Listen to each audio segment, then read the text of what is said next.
ये दिया हुआ दो चर वाले रैखिक समीकरण युग्म है, उसको तुलनात्मक विधि से हल करना है।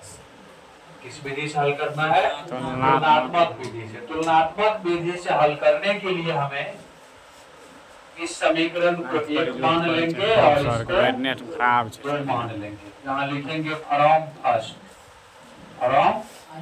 माने समीकरण एक से एक चर का मान दूसरे चर के रूप में निकाल करके समीकरण मान लेंगे, और फिर समीकरण दो से जो चर निकालेंगे एक में, वही दो में ही निकालना है, दो में भी उसी चर को निकालना है। यहाँ से हमारा मन है x रखने का, x रखिए, किसी का मन है y रखने का तो y रखिए।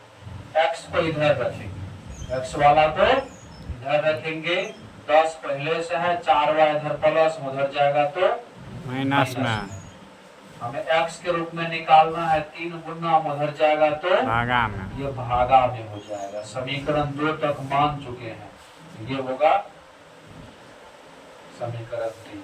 तो लिखेंगे फ्रॉम सेकेंड माने समीकरण 2 से, इसमें भी x वाले को इधर रखेंगे, 2 पहले से है और माइनस इधर है प्लस में, फिर हमें x का मान निकालना है, इसीलिए x बराबर 2 प्लस 2y बट्टे में 2 हो जाएगा। ये समीकरण आपका 4 हो गया। अब देखिए, अब हम क्या किए, समीकरण 1 से एक चर का मान दूसरे चर के रूप में निकाल लिए, x का मान y के रूप में। फिर फ्रॉम सेकेंड बना समीकरण 2 से एक चर का मान है ना दूसरे चर के रूप में, x का मान y के रूप में। इसमें एक कंडीशन है, अगर हम समीकरण फर्स्ट में x का मान निकाले हैं तो समीकरण 2 से भी x का ही मान निकालेंगे। अगर हम समीकरण 1 में x रखे और 2 में y को रखेंगे तो समस्या हो जाएगी, तो मुश्किल हो जाएगा।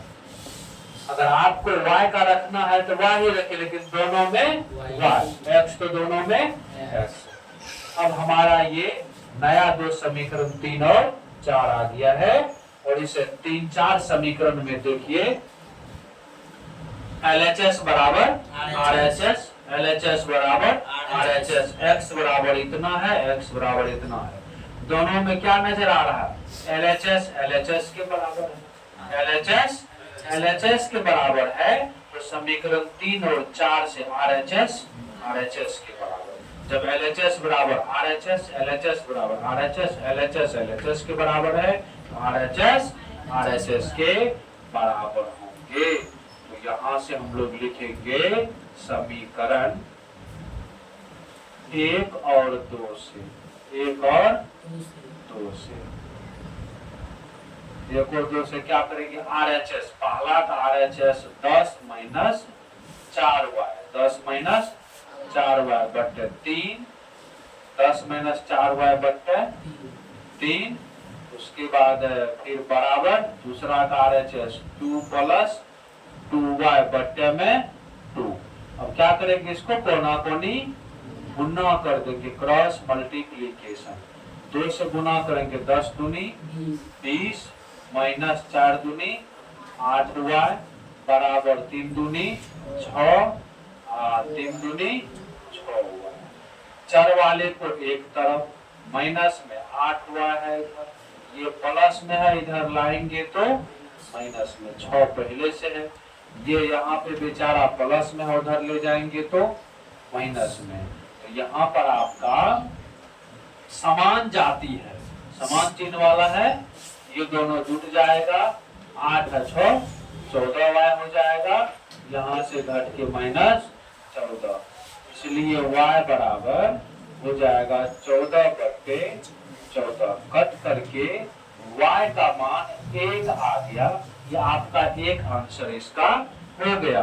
अब ये y बराबर 1 जो आया है, ये y बराबर 1 या तो समीकरण 3 में रख दीजिए या 4 में, आपको जिसमें मन है उसमें रखिए, आंसर सेम आएंगे। 3 में रखिएगा तभी वही, 4 में रखिएगा तभी, अपनी सुविधा के अनुसार। मान लीजिए हम यहाँ पर रखते हैं y बराबर 1, समीकरण 3 में रखने को, समीकरण यहाँ भाषा लिखना पड़ेगा, समीकरण 3 में रखने पर। अब समीकरण 3 देखिए, समीकरण 3 जो रखेंगे 3 में, तो समीकरण 3 क्या कहता है, x बराबर 2 प्लस 2y।